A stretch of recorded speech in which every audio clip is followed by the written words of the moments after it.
Khan. Shalom, shalom, shalom, Israel. Welcome to Faith by Works. Welcome to another episode, right? Where we do what? We study a commandment week in and week out to further perfect our walk with the Most High God. Lord willing, everybody's doing well in the spirit, man. All praise to the Most High that we done got through another week in this wicked place, man. Babylon the Great in spirit, also known as the United States of America. Let's jump straight into it. We're going to get the book of Colossians chapter 3 and verse 17. And whatsoever you do in word or deed, do all in the name of the Lord Yahweh Shah, giving thanks to God and the Father by him. So everything that we profess with our lips and every action that we put forth to do in this truth, let it be done to glorify our Lord by way of his son. That's why in the Paleo Hebrew we say, call Allah Yahweh by Hashem wa Malak Yahweh Shah, which means giving all honor and glory to the Most High God by way of his son, who the word ignorantly calls Jesus Christ.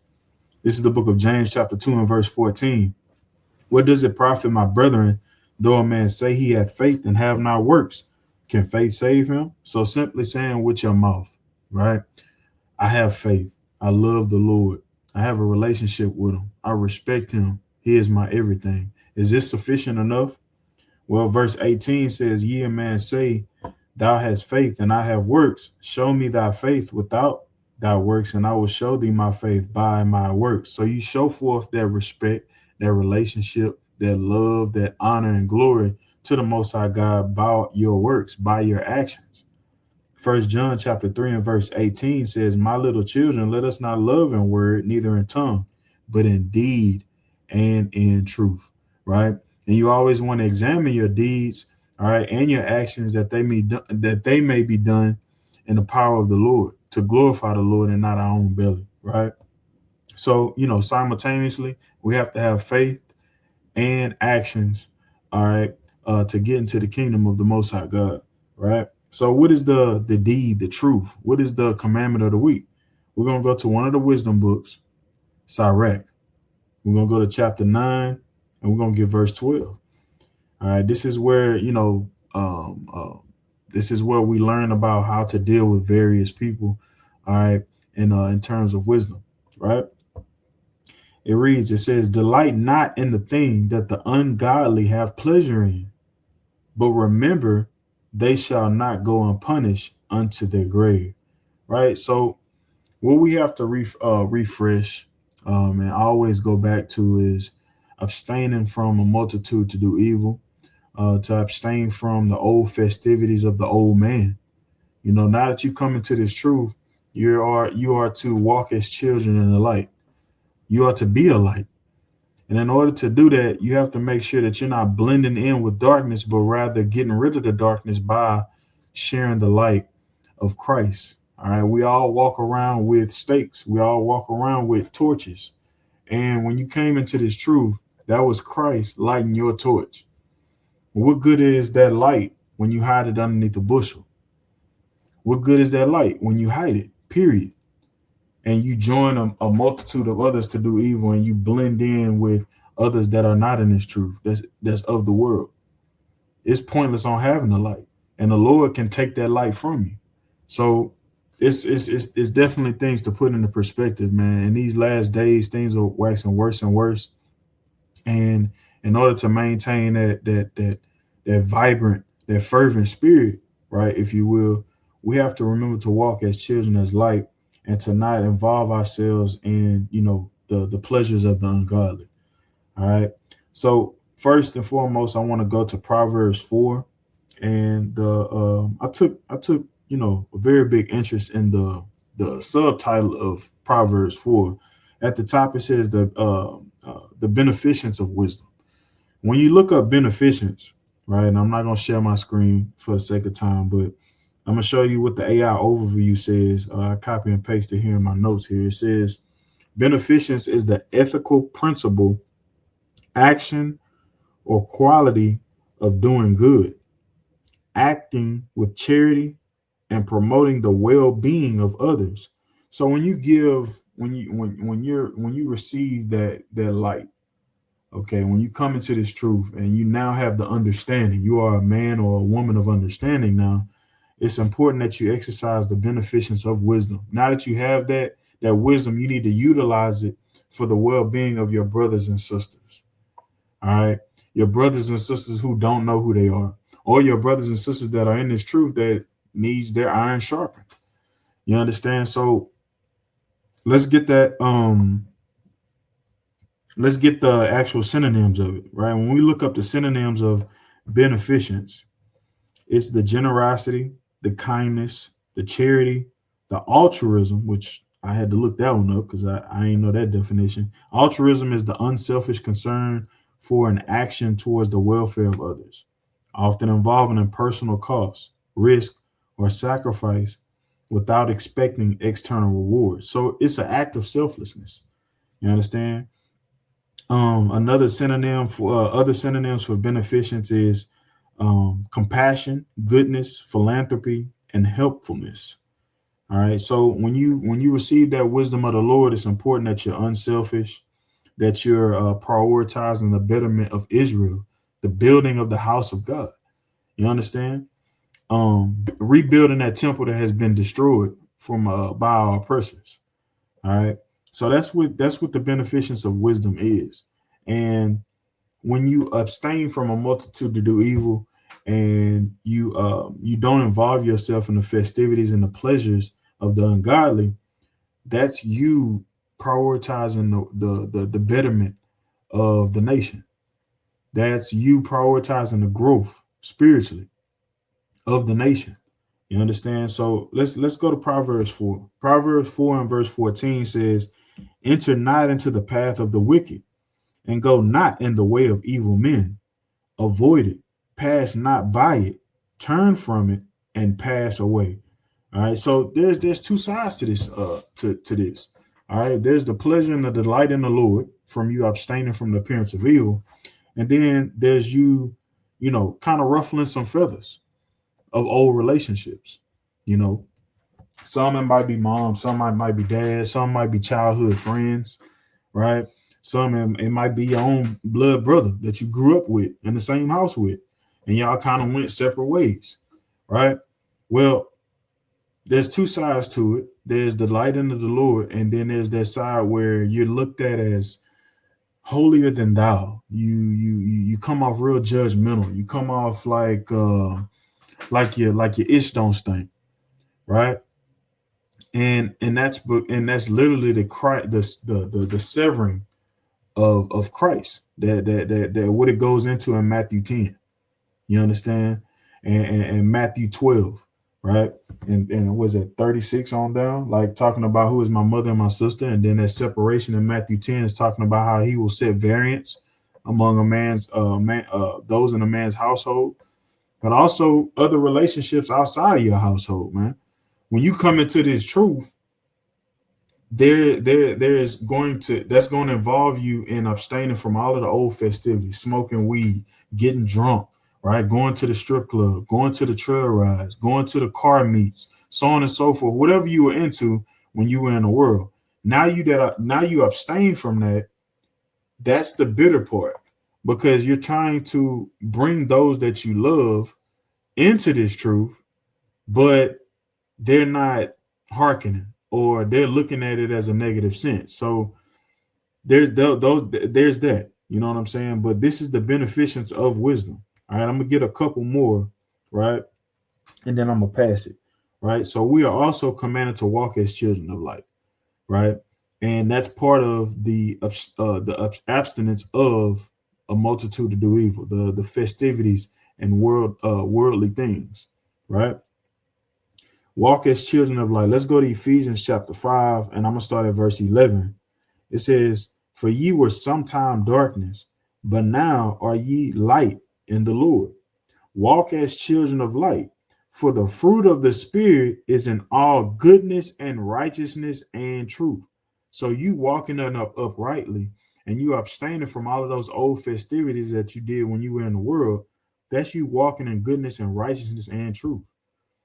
Hopefully that's a good influence to the people you once loved and called friend, called brother, called mother, called father, or so on and so forth. Reading on, it says, proving what is acceptable unto the Lord. That abstain, in order to abstain from wicked things, you have to prove if it's good and acceptable to the Lord. if I go into the strip club, yeah, I got my fringes on, and there's no scripture that says I can't go into the strip club, but there's this scripture that says abstain from the multitude of do evil. There's this scripture that says walk as children of light. How can I be a light in this place? How can I be what does this do for my spirit? Why am I here? I'm not supposed to be here. You understand what I'm saying? So it's like this is how we prove what is acceptable unto the Lord. Finishing up, it says, and have no fellowship with the unfruitful works of darkness, but rather reprove them. Hey man, you're not supposed to be doing that, man. What? You telling me that I can't smoke no more? Oh, I know you. You was able to put 3 grams in a backwood. I remember you. You remember how often we used to smoke it up? Like, really? You telling me this is gonna take place? It says, but rather reprove them. So you have to be that separation, right? Get one more, right? You know what? I'm gonna go ahead and I'm gonna pass it there. King, you got it. God, King. Hey, all praise to the Most High for another week, another opportunity to bring out another lesson that'll hopefully be edifying, right? And a mighty opening from the brother, right? So this week, I mean, it's all about what the brother just brought out in Proverbs 4. I'm actually bring out the same sentiment real quick in the book of Sirach, chapter 9. I'm gonna bring it out in a GNT. The Sirach chapter 9 and verse 12, right? It says, don't take pleasure in the things that make ungodly people happy. Remember that they will be held guilty as long as they live, right? So what does that mean, right? The things that we used to do, right, prior to coming into this truth, when we were ungodly, when we were walking on in darkness, the things that made us happy, right? These are the things that we shouldn't be taking pleasure in, right? Part of being in this truth, well, a major part of being in this truth is understanding that the times that we're in, one, and that there's a time and place for every single thing, right? Being that we are in the land of our captivity, this is not a time to be living it up, right? Quote unquote, living your best life, as Jake and Eve like to say, right? No, we should be in deep mourning, right? Right. One, because what? We lost our heritage. We lost our land, right? We've been put in captivity, right? Our Lord was crucified for us, right? We should be in great mourning. This is not a time to turn up whatsoever, right? Let me get this real quick. In the book of Ecclesiastes, chapter 3, I'm going to start from the top. It says, to everything there is a season and a time to every purpose under the heaven, a time to be born and a time to die, a time to plant and a time to pluck up that which is planted, a time to kill and a time to heal, a time to break down and a time to build up, a time to weep and a time to laugh, a time to mourn and a time to dance, right? Being part of the world, man, you kind of got these times, you kind of got them confused, right? When you should be mourning, right, you out here dancing, right? When you should be weeping, you out here laughing, living it up in mirth, right? And that's the great confusion that comes from dwelling in this world, right? And as the brother was bringing out, right, when you walk away from that confusion, that's when what? The people that you used to roll with, maybe family members or close friends, they start to kind of talk about you behind your back. They start to tell you that, hey, you different, and there's something about you. You think you better than us or something like that, right? Well, when you start to hear those things, you have to understand what Christ told us all the way back in the book of John, right? Get that real quick. It's the book of John, chapter 15 and verse 18. It says, if the world hate you, ye know that it hated me before it hated you. If ye were of the world will love his own.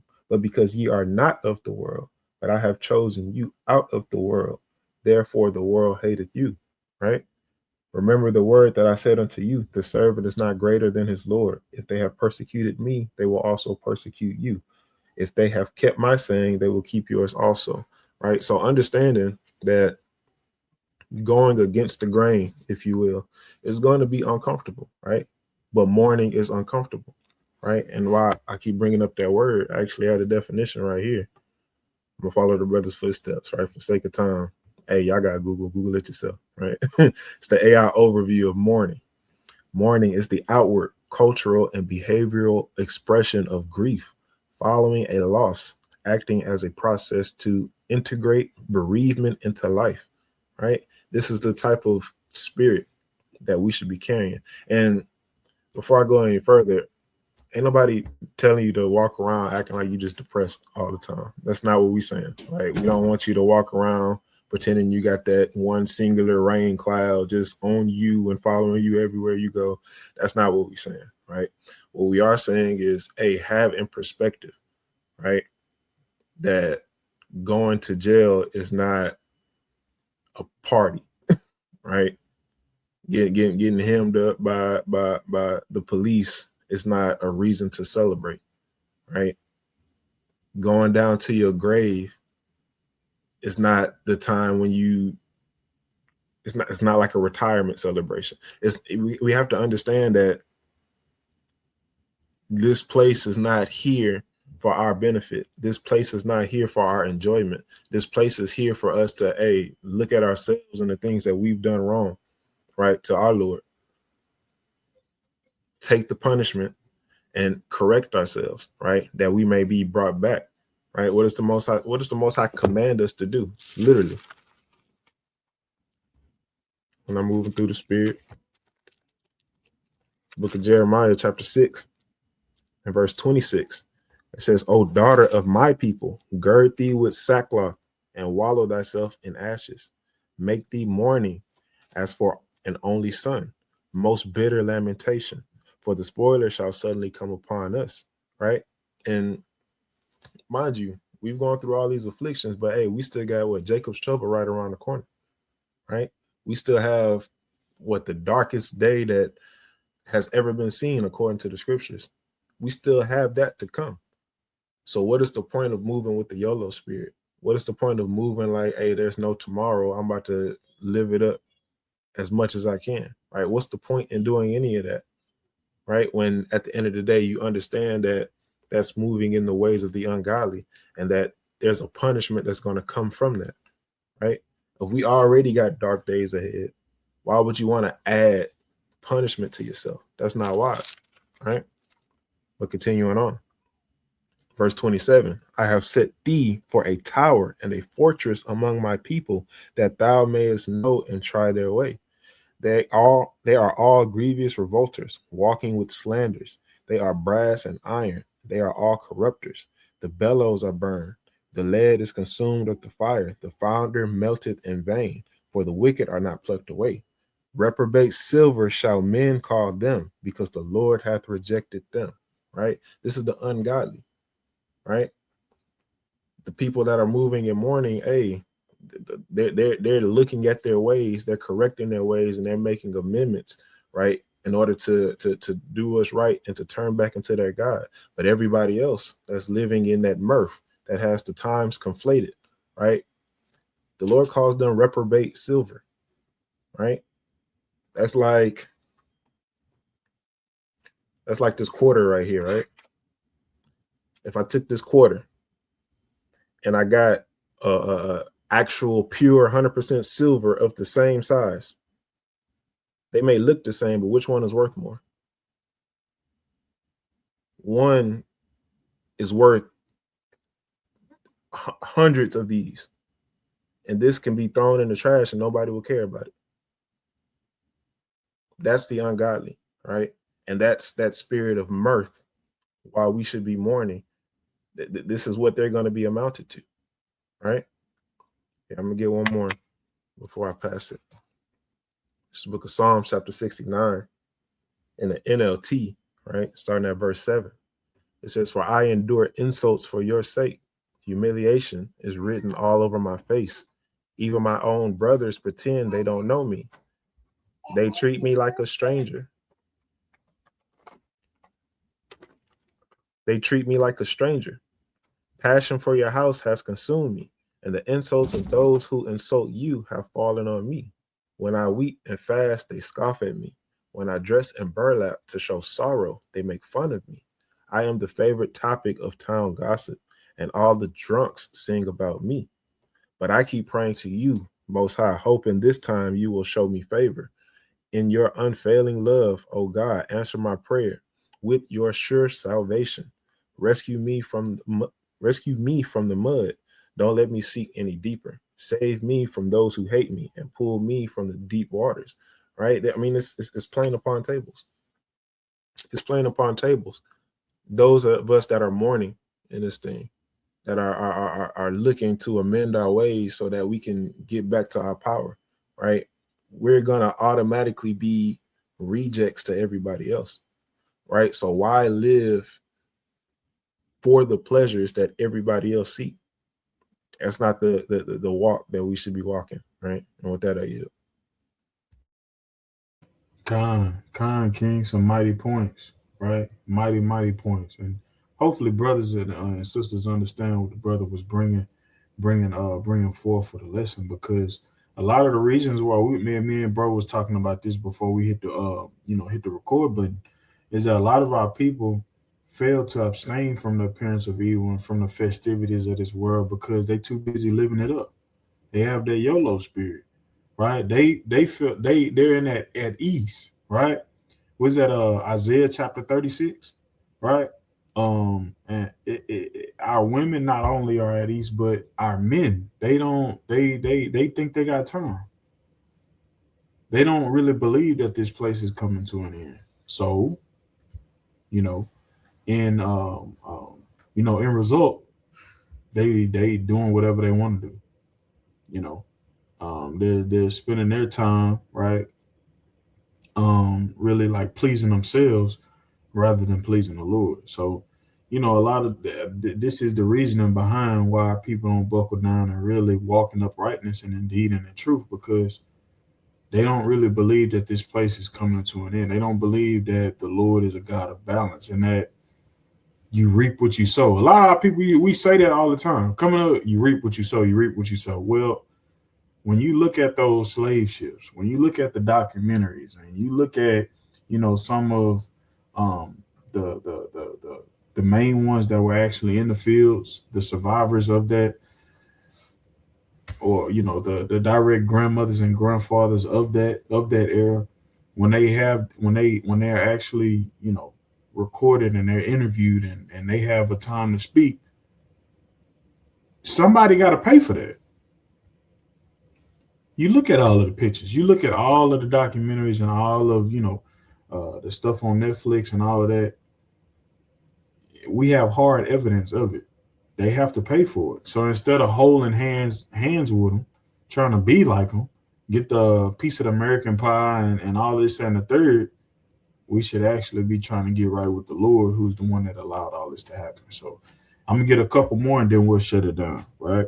So I want to go to 2 Timothy chapter 2, right, where it talks about the approved workman, because we seen, right, that we're supposed to prove, we're supposed to look into the things um, um, that is acceptable unto the Lord. We see that in Ephesians chapter 5, right? So let's go to the approved workman in 2 Timothy 2. I'm going to start at verse 21. It says, if a man therefore purge himself from these, he shall be a vessel unto honor, sanctified, and meet for the master's use, and prepared unto every good work. It says, flee also youthful lusts. Now, in that context, I'm thinking like youthful lust. It's looking at to the things that used to fulfill your lust when you were young, when you didn't know no better. But now that you're in this truth, you are a new man, right? And you have understanding. Those lusts that you knew of in your youth, you now despise them. You now have put them away. You now flee from them. Reading on, it says what? But follow righteousness, faith, charity, peace with them that call on the Lord out of a pure heart. You understand? So these are the things, these are the festivities we need to actually involve ourselves in. Encouraging one another to walk in righteousness, to have faith in the Lord, increase in faith, sharing each other's testimonies, Sharpening iron. Like sisters, if you're going through something, hey, ask for prayer. Throw up a fast with your fellow sister. And Lord willing, if your sister, your fellow sisters love you, she'll call you, check up on you. Hey, sis, I remember this time I went through this and the third. I got through it. Maybe this testimony will help you in your journey. Same thing with the brothers. Your brother's going through car trouble, call that brother up. Tell him about the time you had car trouble, how you dealt with it, how the Lord got you through it, and how he provided transportation even when you had car trouble. So your testimonies will help your brother. Iron will sharpen iron, right? So these are the festivities: righteousness, faith. It says also charity, which means love, giving alms, you being in that position where you can actually give to the person that is not in a position to give, because you know how that person feels, because you were once in a position where you couldn't give. Charity, peace with them that call on the Lord out of a pure heart, right? Let me get a couple more, right? Let's go to Matthew chapter 26. What did Christ say? Matthew 26 and verse 41 says what? Watch and pray that ye enter not into temptation. The spirit indeed is willing, but the flesh is weak. So when you enter into settings, okay, that involves festivities of the world, is this going to weaken your spirit or is it going to strengthen your spirit? It says watch and pray. Prove that which is good, right? Prove all things. First step, we're going to get there next. But when you enter into certain settings, it'll definitely allow temptation to thrive, to increase, to amplify, right? If you're dealing with evil concupiscence, wouldn't it be smart to abstain from going to clubs where women are dressed immodestly and they're dancing provocatively and stuff like that, right? It wouldn't be wise to do it. So it says the spirit indeed is willing, but the flesh is weak. Deep down in your spirit, you want to serve the Lord, but your flesh is weak, and you going into these festivities, that's going to allow your flesh to consume you and to be the successor. So these are the things we have to consider and remember. Right? I'm gonna get one more. First Thessalonians 5 and verse 21. It says, prove all things, hold fast that which is good. It says, abstain from all appearance of evil, and the very God of peace sanctify you wholly. And I pray, God, your whole heart, Salaki, your whole spirit and soul and body be preserved blameless unto the coming of your Lord the Hamashiach Yahushua. And with that, I yield, King. Hey, Khan. Hey, I kind of want to land me back, right, off of what you just brought out, right? At some point in time, when we practice, right, girding up our spirits, right, having that sense of mourning, understanding our purpose for being where we are today and the things that we should be doing. Hey, pray to the Most High, right, and pray that He strengthens you and that He builds that spirit, right, because that spirit, right, it doesn't always have to be weak. That spirit can overpower the flesh, right, if you take the time to nurture it, right. So what does Paul say, right, in the book of Philippians? Just keep in mind that same situation, the same scenario that the brother just brought out, right? You know that certain things are wrong, right? And there's going to be temptation all around you, right? When you go into certain situations, right? But when that spirit is at a very high level to where you're able to deny your flesh, what does Paul say? Right? This is the book of Philippians, chapter 4. I'm starting at verse 10, right? It says, but I rejoice in the Most High greatly, that now at the last your care of me hath flourished again, wherein ye were also careful, but ye lacked opportunity. Not that I speak in respect of want, for I have learned in whatsoever state I am, therewith to be content, right? Contentment, right? We see that in what? 1 Timothy chapter 6. Godliness with contentment is great gain, right? There's no need to want to live it up, right, in Babylon, when you're content with the things that the Most High God has provided you, right? And in that same token, you're moving to try to grow your relationship with the Most High God, right? You're moving to try to correct your walk before the Most High God, right? To stand upright before the Most High God, right? When you can do those things, hey, that's the most you can ever hope for, right? It's better than any lottery ticket, right? Any birthday party, right? Any viral post that you might put on your social media that got everybody jumping, right? That godliness and contentment, that's what we should be striving for, right? Verse 12, it says, I know both how to be abased and I know how to abound, right? Again, it's all about balance, right? You have to understand how to mourn, right? How to come low, right?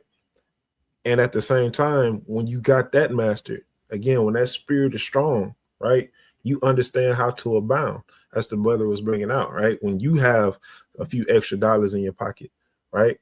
If you're ungodly, what you gonna do? You probably gonna go out and splurge on yourself, go cop the new J's, right? Go buy some unnecessary BS that's gonna burn up in the fire, right? But when that spirit is strong and is willing to serve the Most High God, right? Hey, you're gonna see your people that are in need, right? Salaki, that just reminded me of a precept, right? Brother said this was gonna happen before we hit record. Brother was not lying, right? It's the book of Tobit, chapter 2. It says, now when I was come home again, and my wife Anna was restored unto me with my son Tobias in the feast of Pentecost, which is the holy feast of the 7 weeks, there was a good dinner prepared me, in the which I sat down to eat. And when I saw abundance of meat, I said to my son, go and bring what poor man soever thou shalt find out of our brethren, who is mindful of the Lord, and lo, I tarry for thee. Right? So Tobit had an abundance, but his spirit was so strong, he wasn't about to sit here and just pig it out, so to speak, with his family, right? He told his son, hey, go out and find those that are down on their luck right now, right? As long as they fear the Lord, because again, his spirit is strong. So that means his wisdom is there too. Hey, and bring them back so they can join with us, right? But he came again and said, Father, one of our nation is strangled and is cast out in the marketplace. Then before I had tasted of any meat, I started up and took him up into a room until the going down of the sun. Then I returned and washed myself and ate my meat in heaviness, right? So even hearing the bad news of the thing that happened to his people, though he has abundance, right? Though he didn't have to send his son out to do anything for anybody, right? His son comes back with bad news. One of his brethren, one of our people was out there. They were mangled in the streets, right? Instead of continuing to live in his mirth, right? He sat it down and instantly put on mourning, right? Mourning for his people, right? And he took care of the body, then washed himself, and then ate his meat, right? And he ate his meat with a mournful spirit because what, right? And I don't even have to go to the book of Amos because he's going to quote it right here, right? Verse 6, remembering that prophecy of Amos, as he said, your feast shall be turned into mourning and all your mirth into lamentation, right? The Lord said that this was going to happen, right? And all of the ungodly, again, they're not going to go unpunished. All of their feasting, they may be looking like they're living it up now, but it's going to come to a head, right? And with that being said, it's a perfect time to segue into this video, right? Y'all probably may have seen it. It's about a Eve out here in, well, she was out here in Houston, from out here, I should say. Right? Let's see what she's got going on, right? All because she wanted to live in mirth and celebrate her birthday. Let me know if you can see it, Ken. Khan, you green. Oh. This idea. Hold on, let me make sure the volume right. Boom. Okay, let's see what she's talking about. I'm the girl that decided to spend her 30th birthday in Dubai. I'm coming on here very humbly, asking my president to just seize it. Real quick, She said a lot right there already. She's the girl that decided to spend her 30th birthday. First and foremost, and it's true, we shouldn't be celebrating birthdays to begin with, right? She said she decided to spend her 30th birthday in Dubai. Now she's coming humbly, right, to ask her president again. It's a lot, and I done lost the precept. Man, hey man, Salakia King. What? The Lord got a sense of humor, man. Gone. Because to celebrate your birthday, first and foremost, is the most pridefulest thing you can do. That's you setting up a whole list. Like going to Dubai ain't cheap, first of all. Mm-mm. And you set up all of this to celebrate yourself. Mm-hmm. And then the Lord humbles you to where you publicly ask your president, please, cease everything that you got going on so I could just go home. Your feast shall be turned into mourning, and all your mirth into lamentation. Man. Right? Here, let her cook. I'm an American taxpaying citizen. And I've now been stuck over here. This hit in the worst way. This lady took a trip for her birthday. And at first, everything was going lovely. Pretty face. But now what's going on is ugly. She can't come home, not at all. She's stuck in Dubai because it's ongoing war. Things ain't going how she planned to. Every flight she tried book, cancel. I know she hurt. But people, before we go to Dubai, let's do research on where we plan on being. Check the political temperature in that region, because it's treacherous. I just pray she make it back home, safe, sound, and protected. All right, so like, I'm not gonna lie, I didn't know there was gonna be a rap in that video, but that was hilarious, right? Yeah, bro, it's cheese. We laughing at the cheesiness. Our brothers and sisters got to look at this and get that learning experience, man. Go ahead, King. Legit. Hey, at the end of the day, she had no wisdom, right? Because she decided to live it up in mirth, right?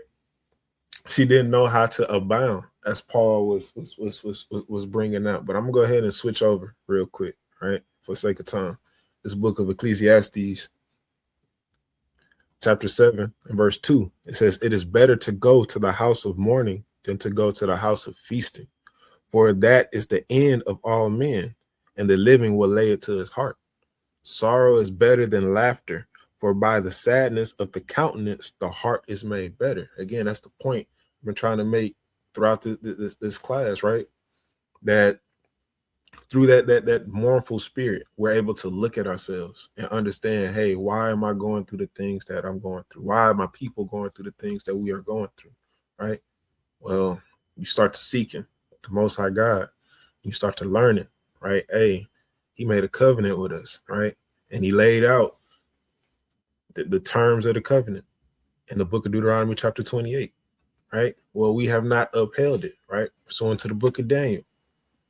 That's why we're going through the things that we're going through.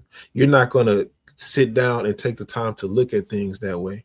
If all you're constantly focusing on is turning up, right? Going outside, so to speak, right? That's how you know our people are sottish children, right? That's the most childish thing. I want to go outside. I want to go outside. But that's the most childish thing, right? But again, that's the mentality of the ungodly, right? Verse 4, the heart of the wise is in the house of mourning, but the heart of fools is in the house of mirth, right? You got to be a plumb fool to want to celebrate your birthday to begin with, like the brother was bringing out. But to want to go to the Middle East, where there's been violent tension there for the last, 3 years? Actually, really, for the last 4 decades. But I'm talking about high intensity. The last 3 years? You want to go spend it? Come on now. You reap what you sow. That's the brother brought up. Hey, Salaki King, but it also that further proves your point that you were making earlier, though, because you were saying a lot of our people got the YOLO spirit, and we understand that they got the YOLO spirit because they really don't think that this place is going to an end. If she thought that this place was going to an end, she would know all of what you just said. She would know that this is one of the places that has the most tension. But she don't think like she's at east. She's at east, bro. Legit. It's Isaiah 36. So it's hey, that was gonna happen. And it's a very bad situation. I encourage y'all to look up because she's not the only one. There's a lot of Jakes and Eves out there stuck in Dubai right now. And they are taking videos with their own cell phones, right? And posting it to their social medias of bombs going off, missiles falling and striking buildings and blowing up, right? There's a rapper. I forget his name. There's a rapper out there right now stuck, right? Posting on his social media. Like it's like he in a Call of Duty movie or something, right? Damn, I forgot his name. He's not good. That's probably why I forgot. But I digress, right? It says it is better to hear the rebuke of the wise than for a man to hear the song of fools, right?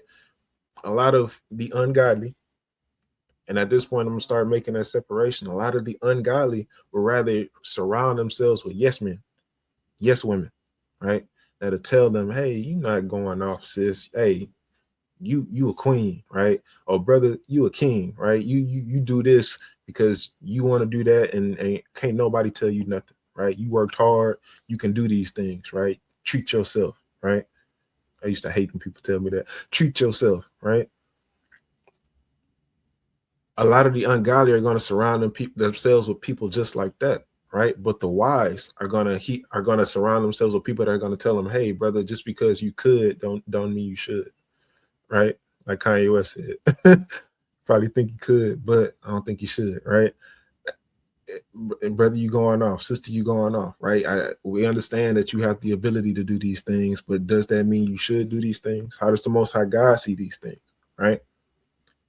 That's the difference between the wise and the ungodly, right? For as the crackling of thorns under a pot, so is the laughter of the fool. This is also vanity. Again, it's pointless, it's meaningless, right? You sat here and took a trip to Dubai, right? Say you came home safe and you back doing your day-to-day, right? What did you really get out of that?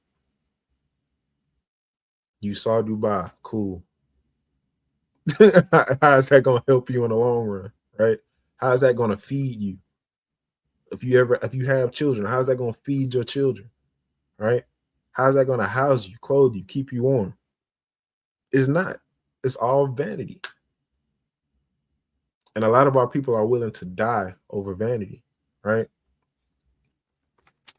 And then the Christians want to tell us, hey, but y'all are not Christ-like. Y'all want to shake the hand and yada, yada, yada, and tell us this and that. That's not Christ-like, right? So real quick, I'm going to get two more. And we're going to see what being Christ-like is before I yield it, right? The book of 2 Corinthians.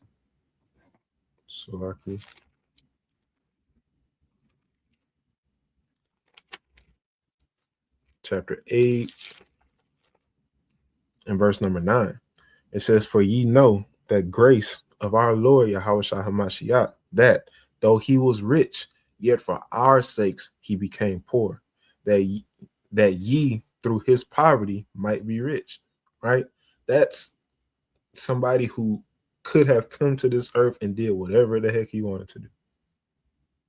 Really could have. But because of his love towards us, right? And because of his faith towards the Most High God, right? He brought himself all the way low that we might be saved, right? That's Christ-like. And that's what we're preaching. Hey, mourn. You ain't got to turn up all the damn time, right? Sit still. Stay your ass in the house and read the Bible. Pray, right? Get one more. Book of Philippians, chapter 2, and verse 5.